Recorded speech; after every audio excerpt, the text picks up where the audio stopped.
야, 밖에 나가서 콧바람 한번 쐬고 와라. 한번 같이 한번 뛰어보자. 밖에 나가서 붕어빵 하나 사 먹어보자. 이런 얘기하면 막 눈물이 나올라 그래. 슬퍼.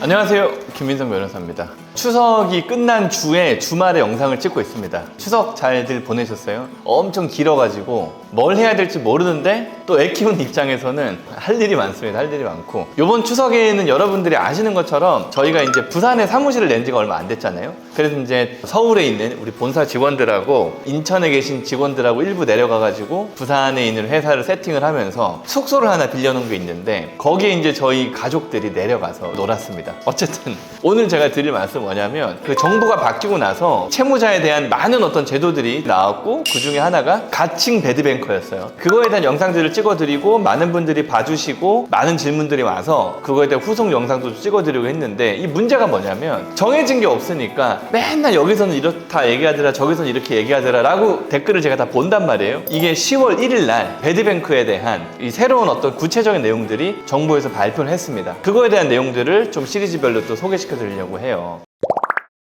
이름은 뭐냐면 세도약 기금이에요. 세도약 기금. 근데 이런 내용이 나오면 뭐 빚 갚은 나만 뭐 무슨 뭐 이네, 왜 빚 안 갚는 놈들을 도와줘야 되느냐, 뭐 막 이런 식으로 말들이 너무 많으니까 채권자를 죽이는 세도약 기금, 채무자만 세도약하면 되나요? 그죠? 채무자만 세도약을 하는 이런 악법 같은 이 악법, 저는 개인적으로 되게 좋은 법이라고 생각하는데, 여기 왜 생겼는지에 대해서 되게 쉽게 설명을 해드릴게요. 일단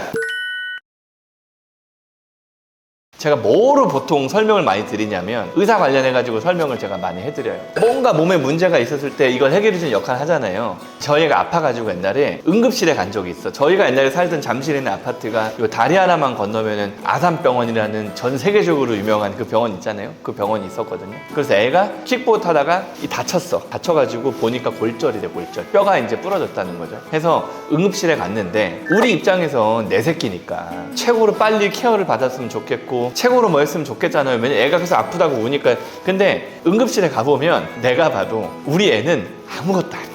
여기서 막 피 흘리고 있고, 여기서 막 완전히 의식이 막 없고, 이런 사람들이 막 이렇게 산소통 메고 있고 막 그런 사람들이 막 들어오는데, 우리 애는 킥보드 타 넘어져가지고 이러고 있는 거야. 그러면 우리 애가 먼저 왔으니까 우리 애 먼저 해줘야 돼요? 아니면 지금 손보지 않으면 죽는 이런 사람들을 먼저 해줘야 돼요? 응급실에 다 순서대로 왔으면 순서대로 해줘야 되는 게 아니야? 이게 사회정의 아니야? 이렇게 얘기하기엔 이 사람들은 너무 급한 거예요. 너무. 그죠? 그래서 이 사람들 먼저 치료를 해주는 게 우리 입장에서는 나름 수긍할 만해. 왜? 우리 애는 뭐 이거 안 고친다고 뭐 오늘 내일 죽는 건 아니니까. 여기 죽을 수 있는 사람들이 있잖아요. 그걸 이번 정부에서는 7년 이상 빚을 연체하고 5천만 원 이하의 소액을 빚을 진 사람들, 그러니까 이 5천만 원 이하의 소액, 원금 기준이라고 확정이 됐어요. 이 원금 기준 5천만 원도 도저히 컨트롤할 수 없는 7년 이상의 채무자들을 그 응급 상황이라고 본 거예요. 그렇기 때문에 지금까지 어쨌든 간에 내가 갚을 수 있는 정도, 그건 응급 상황이 아니라고 보는 거야. 응급인 사람들을 먼저 구해주겠다는 거야. 또 다른 예를 들면, 제가 이제 애가 셋이란 말이에요. 1번, 2번, 3번. 1번이 중학교 1학년 2학기 첫 시험에서 전교 1등을 했습니다. 올백을 맞았다는 거예요, 올백을. 물론 올백 맞은 애가 전교에 꽤 많아서 공동 1등이죠. 얘는 공부 잘해. 둘째도 공부 잘해요. 셋째는 아직 유치원생이니까 잘 모르겠고. 근데 얘네들이 다 컸어. 다 크고, 제가 어른 입장에서 봤을 때 물론 다 잘 됐으면 좋겠지만 그 중에 분명히 떨어지는 놈이 하나 있을 거란 말이죠. 예를 들어 1번이 엄청 성공을 해서 뭐 의사, 변호사가 되거나 아니면 어마어마한 과학자가 돼가지고 돈을 잘 벌어, 결혼도 잘했어. 근데 2번이나 3번 둘 중에 하나가 그렇지 않을 수 있단 말이에요. 그러면 부모된 입장에서 누구를 더 케어해 줘야 돼요? 어려운 애들을.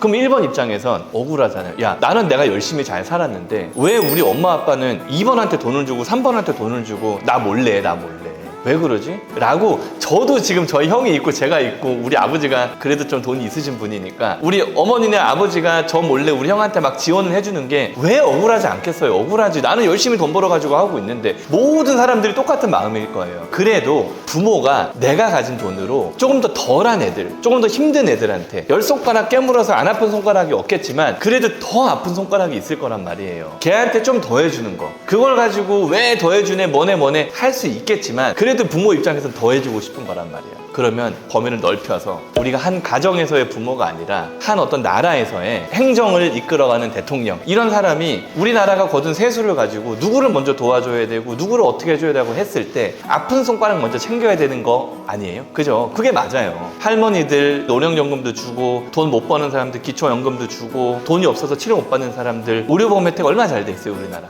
저 의료보험료 엄청 많이 내거든요. 그분들이 써도 제가 억울하다고 생각 안 합니다. 네. 어쨌든 그래서 건강하니까. 어째 그런 식으로 봤을 때 아까 말씀하신 응급실에서 정말 응급한 상황, 이 가족을 봤을 때 덜 성공한 안타까운 내 새끼, 이 나라를 봤을 때 뭔가의 경제적인 도움, 다시 얘가 살아갈 수 있을 정도의 도움을 주는 그 제도가 지금 세도약 기금이라는 거예요.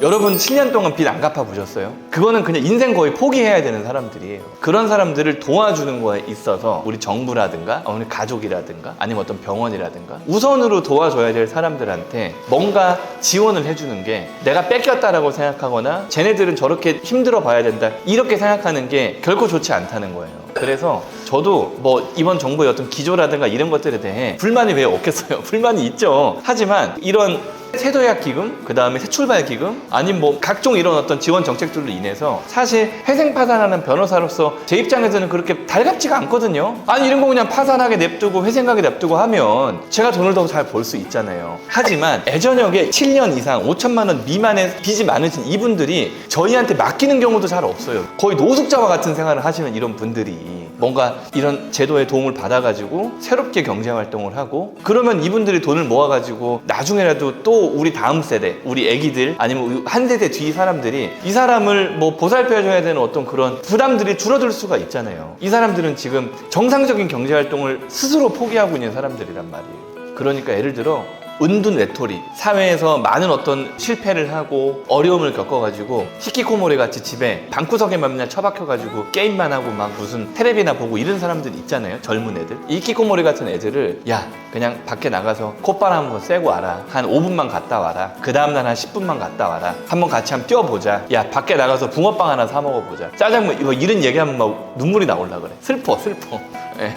막 붕어빵 하나 사 먹어보자. 짜장면 하나 사 먹어보자. 이런 식으로 얘를 뭔가 그 누르고 있던 어떤 그런 억압이라든가 어떤 부담에서 사회생활을 할 수 있도록 하여튼 유도해주는, 그죠? 세금도 내고, 그죠? 일자리도 가지고 정상적인 생활을 할 수 있도록 이끌어주는 게 정부의 역할이라면 저는 세도약 기금, 배드뱅크 되게 괜찮은 제도라고 봅니다. 구독과 좋아요 눌러주세요. 이분들을 제가 하나하나 수임해서 그 200~300만 원 안 벌어도 아무 상관없어요. 어차피 이분들은 파산도 안 하고 회생도 안 하고 그냥 자기 빚에 대해서 그냥 포기한 사람들이기 때문에 이런 분들 도와줘야 된다고 저는 생각을 해요. 이 영상을 보시는 분들이 이거에 그 도움을 받으시는 분들이라면 이제부터 힘내시면 될 거고요. 기분 나쁘셔서 들어왔다면 이런 순기능도 있다. 요 정도만 알아보시고 저한테 막 비난을 하지 마시고 정부에 비난을 하는 건 그거는 뭐 상관없습니다. 예, 그거는 뭐 여러분들의 개인적인 어떤 의견이니까. 근데 저는 개인적으로 근데 괜찮은 제도라고 보고 있어요. 아시겠죠? 세도약 기금에 대한 영상을 2개 더 준비했는데 세도약 기금의 어떤 지원 대상이라든가 뭐 혜택이라든가 이런 것들을 소개해드리는 영상 하나, 그 다음에 여러분들이 되게 궁금해하시는 그런 질문 Q&A, 옛날에 답변 못 드렸던 것까지 합쳐가지고 Q&A 시간 하나, 이렇게 해서 영상 2개를 더 찍어드리겠습니다. 쭉 봐주세요. 감사합니다.